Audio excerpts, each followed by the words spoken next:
Captain Daniel Mercer had flown commercial airliners for 17 years. He prided himself on routine, on knowing what the sky would give him, even when it misbehaved. Thunderstorms, turbulence, crosswinds, these were puzzles with solutions. But tonight, at 38,000 feet over the Rockies, routine cracked. He first saw it off the starboard wing. A pinprick of light, brighter than the scattered stars. It's too bright. It didn't blink like a navigation beacon, didn't drift like a satellite. It hovered. Mercer squinted through the cockpit glass. His first officer, Reyes, was hunched over the flight management system. "You seeing this?" Mercer asked, pointing. Reyes looked up. "What am I looking at?" "That." The light slid forward, impossibly fast, then stopped again. Mercer's chest tightened. A trick of perspective. He knew how the brain could play games in darkness. But then it darted left, an angle no known aircraft could hold without tearing itself apart. Reyes whispered low. "That's not traffic." Mercer reached for the radio. "Denver Center, this is Skyline 2082, maintaining flight level 380. Do you show any traffic at my 2 o'clock level?" A pause. Then Skyline 2082.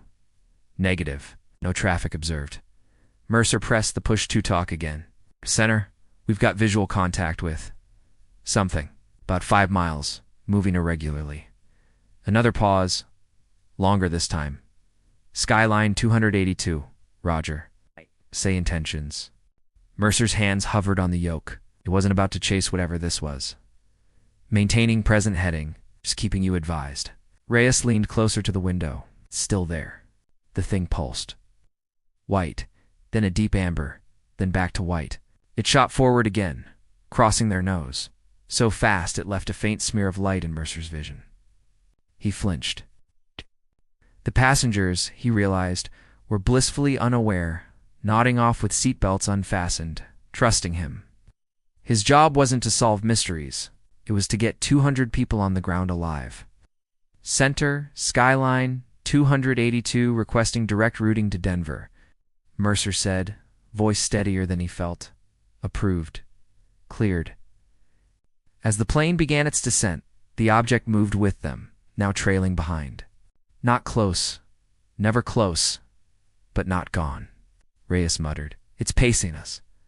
Mercer forced his eyes back to the instruments. He kept the descent smooth, his tone professional when he made announcements to the cabin. The light was not his priority. His priority was a safe landing. At 12,000 feet, clouds swallowed them. The object vanished into the gray. By the time wheels kissed concrete, the runway lights flaring up around them, Mercer almost doubted it had been real. Taxiing to the gate, Reyes finally broke the silence. "So what do we tell them?"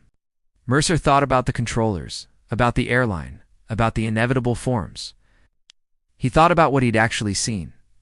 A light that moved wrong, too sharp, too fast, too steady. Something that didn't belong to physics as he knew it. He pulled the parking brake, released the PA. "Ladies and gentlemen, welcome to Denver.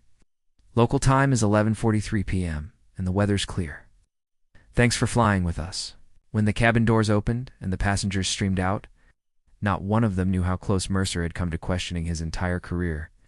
Later, in the quiet of the dark hotel room, he replayed it again and again in his mind. That light, that impossible movement. He was trained to explain the sky. Tonight he couldn't, and that unsettled him more than turbulence ever could. Well, that brings us to the end of this story. Please give a thumbs up and subscribe so you don't miss the next one. Thank you for watching.